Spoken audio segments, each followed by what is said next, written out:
Today, on Be Something Wonderful, the truth about taking action, inspired or otherwise. I am your host, Tom Kearin, and this is the Be Something Wonderful studio of higher consciousness, where we help you level up and become the best version of yourself. Creators, welcome back. Good morning. In about an hour, or just over an hour, we're going to have our first live stream on the membership channel. It's for the members, and then we'll have another live stream the following Sunday. So this is coming soon. But I wanted to hit a question that I'm going to talk about on the live stream. But I also wanted to talk about it on this video this morning to really unpack it, because we're going to have a few questions on the live stream to go over. But this subscriber asked, Tom, where does God fit in with action, fit in with the process of God? Right? Where does action fit in? And he's a writer. He was talking about books that he wants to write, and can I just assume it? Do I need to take action? All that came up, and this person, like many of us, feel that action creates reality. That action is source. And I just want to say, I want to start this morning that actions are not source of reality. Source is source of reality. Source energy is, right? Source, God, infinite intelligence, creates through you as you. And that includes the action that you're going to take. Remember, the process of life, all of it is God. Right? So action's not outside of God. It's almost like you're saying, well, God's going to do some things, and then I'm going to do some things. It's all you. It's all God. I just want to hit that, right? But you remember, so God creates through you as you, but you're the operant power, as Neville Goddard says. You are the God of your reality. What you believe, what you assume, what you think, and what you expect creates your reality. All of it. Your total life experience. Remember where action is on the levels of creation. Action is the lowest level. Physical action, taking physical action in 3D, is the lowest level of creation. Sure, it bangs out things in 3D. We move around the furniture. We move around effects. But that's the lowest on creation. I want to show this. I've showed this on previous videos. Remember, you create reality. You create reality on every level. Your experience of it, but there's only one source. So you create reality on every level. That includes action. Right? But look where action is on the 7 levels of creation. Physical action's the lowest. It's the effects of all other levels. Right? Actions are effects. They're effects of what you're feeling. Your feeling are the effects of what you're thinking, believing, assuming. What you're thinking, believing, assuming are the effects of your core beliefs and your root assumptions, which you consider to be truth. That truth or root assumptions are the result of your identity, what you're identifying with. I am who? Who am I? Right? Which I've talked about in previous videos. What Jesus asked his disciples. And that identity is a result of your awareness of your I am. Of the totality of who you are, your true identity, your multidimensional identity, the identity that exists in all realities in all time. And that I am awareness is one with source, first cause, the absolute I. Do you see it? So when you're down here in 3D reality, in linear time, and asking where do actions fit in with the process of God, this is all the process of God. But where are you focused? Where's your attention? Because action is the result of all these other levels. They're not the source of reality. Levels 2 through 7 are, right? And 7 is the one source, right? So you see that. I'm going to come back to this in a few minutes. So remember, it's not action that creates reality, but rather your belief in it. We believe in action. That's why it creates reality. That's why you believe it creates reality, right? Action is not the source of reality, but everything is source. So action's not the source of reality, but everything's God, everything's source, including the actions that you take, right? Your belief in action is a core belief. It's a root assumption about your 3D physical experience. Hear this. It's a root assumption. It's here, right? You believe that. You believe in action.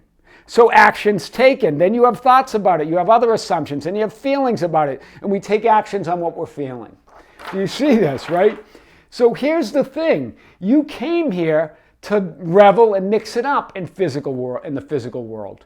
You came here to do that. Action doesn't have to be a limitation to your creative power, right? We look at it like, oh, I got to take action. Or can I just sit on my sofa and not take action? Both of those are taking action. One's taking action to get something done. The other is testing saying, prove it to me. Prove to me that I don't have to take action. That's taking action. Your resistance against taking action. Do you see this? Action doesn't have to be a limitation to your creative power, but rather it's an extension of it. Hear this.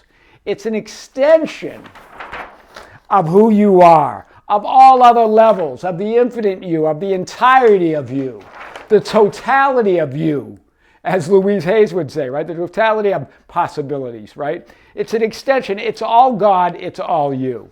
So let's continue with this. Physical action and movement is a manifestation of your movement within. It's a manifestation of your movement within. It's the belief, assumption, thought, and attention and energy sourced behind the action that determines the outcome of your experience and creation reality. What determines your outcome? Not the action. It's the belief and assumption and energy and intention behind the action. It's the source that determines outcomes. That's why we get caught up in action so much, right? Actions will be natural. They're part of natural, part of God. They're a natural part of your experience in 3D reality. You're here to feel that physical action, but you don't have to take it to create reality. It's done in your assumption of it. So while you're here, enjoy it, right? We believe in action. It's a core assumption here in our 3D physical experience.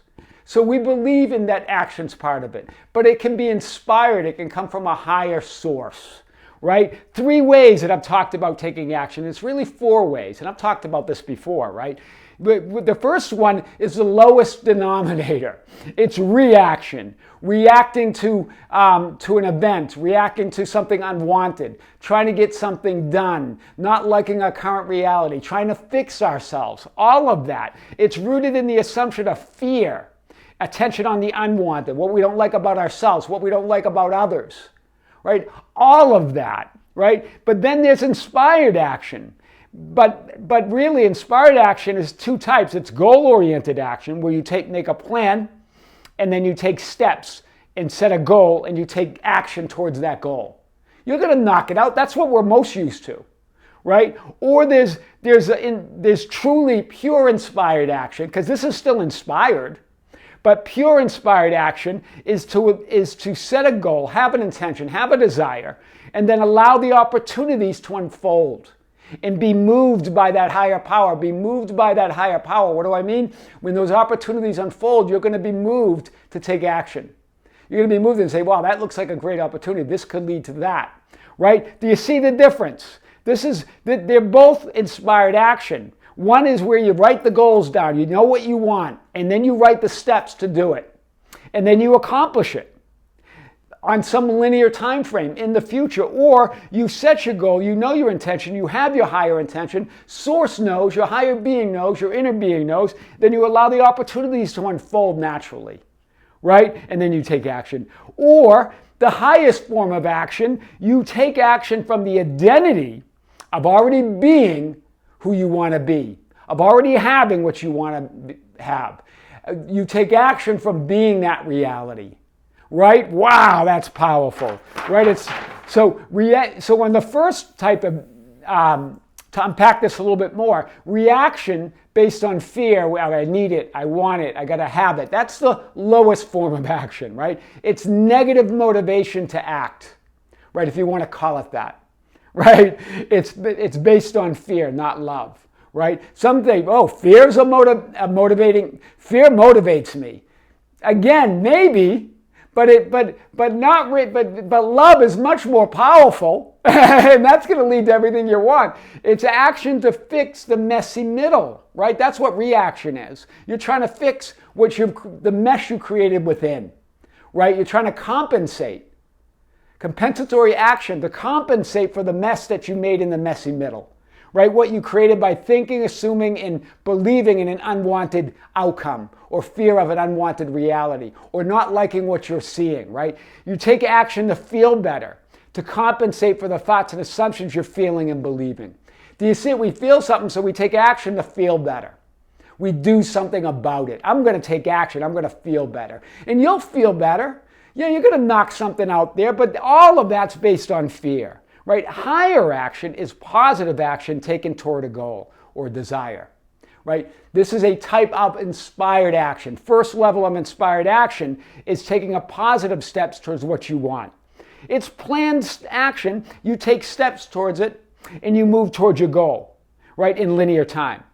You'll knock out things with this. This is the action that we're most used to, right? We got a career, we knock things out, we got an education we want to get. There's things we want to get accomplished here in 3D reality. So we make a plan and we follow that plan in linear time, right? Sometimes it's hard, sometimes it's not, but that's the plan. Then there's truly pure inspired action.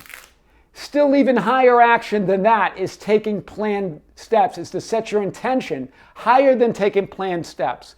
It's to set your intention, your goal, desire, and then allow your natural ability within to present the opportunities, to present the events, the people and circumstances that will be moved, that will move you to take action. This is what most refer to as inspired action. It's effortless. There's no work involved. Right? It's natural. It's right in front of you. You know what to do. You're going to be moved. But even in the case of planned goal-oriented action that we talked to as the first layer, you're still always inspired. And it's coming from a positive place. Both of those are okay. But inspired is even higher, pure inspired, right? But the highest form of action, if we're gonna believe in action, remember, action is a core assumption. It's a root assumption. It's a root belief. So if we're going to deal with action, then the highest form of action is taking action from the identity of already being or having that which you want or desire. When you take on that identity, you don't have to, it's not about taking action, but you will, and you'll be moved to. Right now you're acting, it's like acting as if or faking it till you make it, only you're not acting and you're not faking it. You are it, and you're taking action towards that. So you can act as if or fake it till you make it because you are it already. You are the all. All possibilities exist within you. It's the direct path to all you desire. Be it in the here and now. You are experiencing it as reality, as an identity. So there's no goal in the future to achieve. You are it, right? Yeah, you're being inspired now by that higher identity, right? Look where this is. Look where identity is on the levels. It's here on 5. Right? But even higher than being that identity is then aspiring to your I am awareness and source. So do you see where that is? That's big. So that's why identity is level 5. But you can aspire higher to higher levels, like at level 6, your I am awareness, and source, level 7, where cause equals effect and is actionless. Right? There's no action here. And this is all inner action of knowing your I am. And this is the action from acting from your identity. But do you see it, guys? It's really about seeing that higher, seeing that higher possibility, right? And so that is the truth about taking action, inspired or otherwise. I am your host, Tom Kearin, and this is the Be Something Wonderful studio of higher consciousness, where we help you level up and become the best version of yourself. Creators, thank you. Thank you for subscribing. Thank you for being here. Thank you for liking the videos, sharing the videos. Thank you for being a member. If you are a member of the membership channel, don't forget, just in a little while, I think in an hour, less than an hour, we're going to have our first live stream on the membership channel, and then the following Sunday on the public channel. You can visit us on Facebook at Be Something Wonderful. We also have a group called the Be Something Wonderful Ambassadors at facebook.com/groups/Be Something Wonderful. We have an Instagram and Twitter at Tom Kearin, or just go to our website anytime at tomkearin.com or besomethingwonderful.com. Creators, with great love and great light and infinite gratitude, see you soon.